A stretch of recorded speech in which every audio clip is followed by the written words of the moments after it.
Salut à tous et bienvenue sur ma chaîne de magie qui est votre chaîne de magie.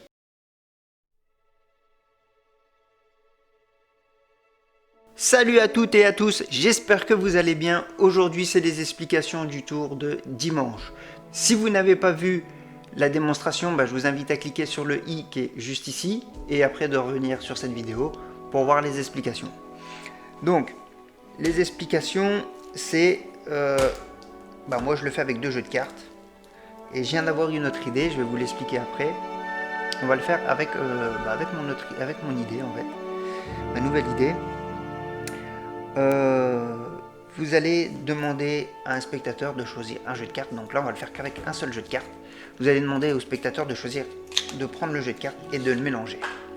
Le spectateur mélange le jeu de cartes. Une fois qu'il a fini de mélanger les cartes, il vous le rend. Donc je vais vous expliquer les deux méthodes en même temps. Ma nouvelle idée, je veux dire. Donc, une fois que vous avez fait ça, vous reprenez le jeu et vous le retournez. Et ce que vous allez faire, c'est que vous allez mémoriser la carte qui est en dessous. Ici, c'est le 5 de pique. D'accord? Et vous le reposez après. Et là, vous allez dire au spectateur, voilà, je vais faire 2 prédictions. Alors, la première prédiction, c'est que vous allez marquer, bon ici je l'ai déjà noté, ta carte sera en 15e position. Alors, vous notez ça et en même temps, vous demandez au spectateur de choisir un nombre entre 1 et 12. Il faut que le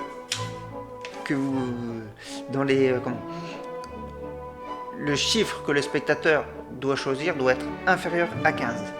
D'accord? Donc là, vous dites entre 1 et 12. Alors, soit vous le faites avec 2 jeux de cartes et vous prenez ici le 5 de pique. D'accord? Alors le 5 de pique, il est ici. Vous lui montrez pas, vous rangez. Ou alors, vous mettez sur la prédiction, vous notez 5 de pique en plus. Donc là, je vais mettre 5 de pique.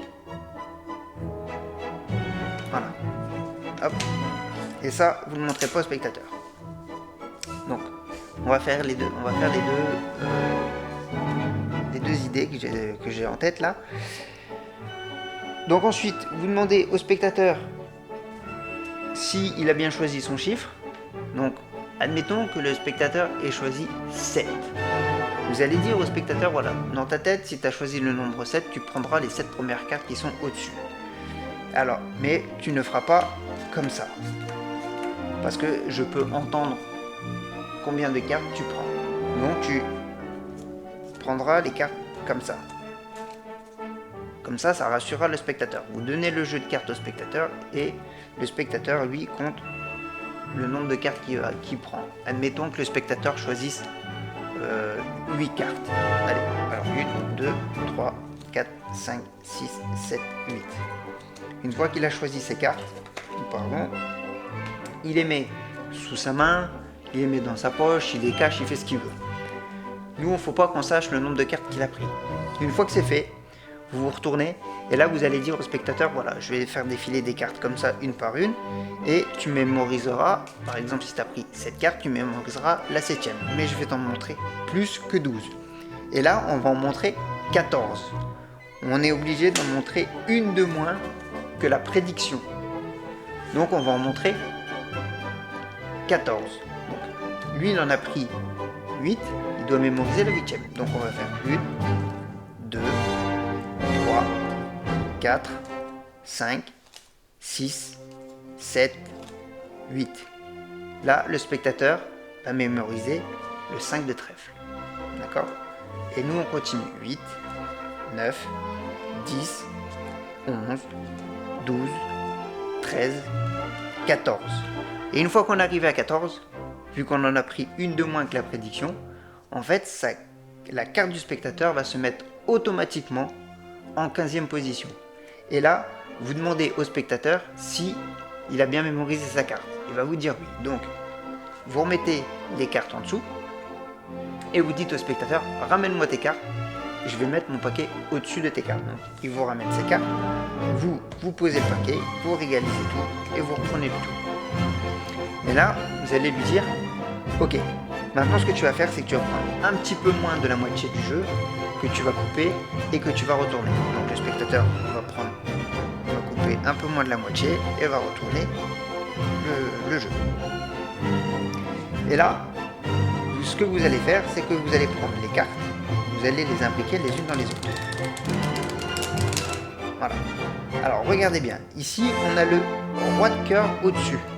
Ce que vous allez faire, c'est que vous allez imbriquer les cartes et après vous allez régaliser et vous allez retourner. Et là c'est la dame de cœur qu'on aura au-dessus. Il va falloir retourner le jeu. Ok? Et là vous reprenez le jeu. Et là vous lui dites voilà, ici j'ai fait une prédiction ou une deuxième prédiction. En fait, je vais te demander de la lire. Donc admettons que j'ai pas écrit 5 de pique. Il va juste lire, ta carte sera en 15e position. Donc, le 5 de pique, c'est pour la suite. D'accord? Alors, vous allez compter en 15e position que sa carte est tombée en 15e. Donc, on va tomber sur le 5 de trèfle. Et si on lui avait mis 5 de pique, le spectateur, lui, va croire qu'on va tomber sur le 5 de pique. Donc, c'est vrai que c'est un peu bizarre aussi, parce que là, on tombe sur un 5 de trèfle.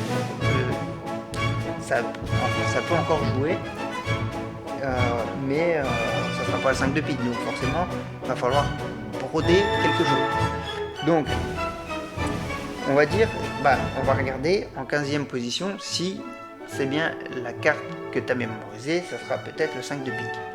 Alors, 1, 2, 3, 4, 5, 6, 7, 8, 9, 10, 11, 12, 13, 14, 15.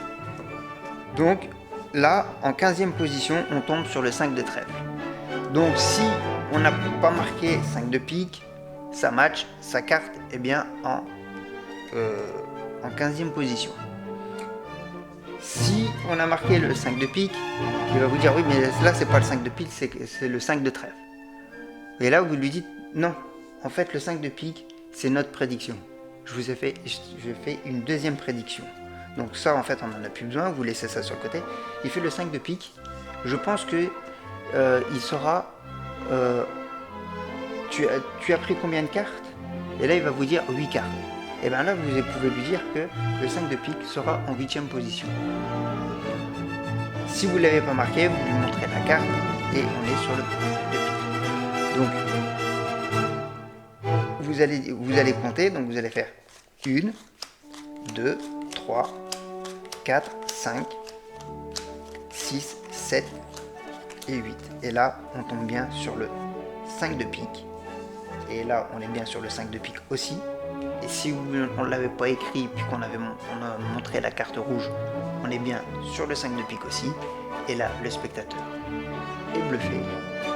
Et là vous avez fait un gros travail de mentalisme énorme avant de commencer le tour. Et ça c'est super parce que le spectateur lui a mélangé les cartes de prédiction à l'avance. Et là le spectateur ne comprend strictement rien. C'est un tour qui fait vachement son effet, moi je l'ai fait et je vais vous dire, les gens sont bluffés quand vous le faites. Donc écoutez, si vous avez aimé ces explications, n'hésitez pas à liker cette vidéo, à la partager, à vous abonner et moi je vous dis à bientôt pour un nouveau tour de magie. Ciao!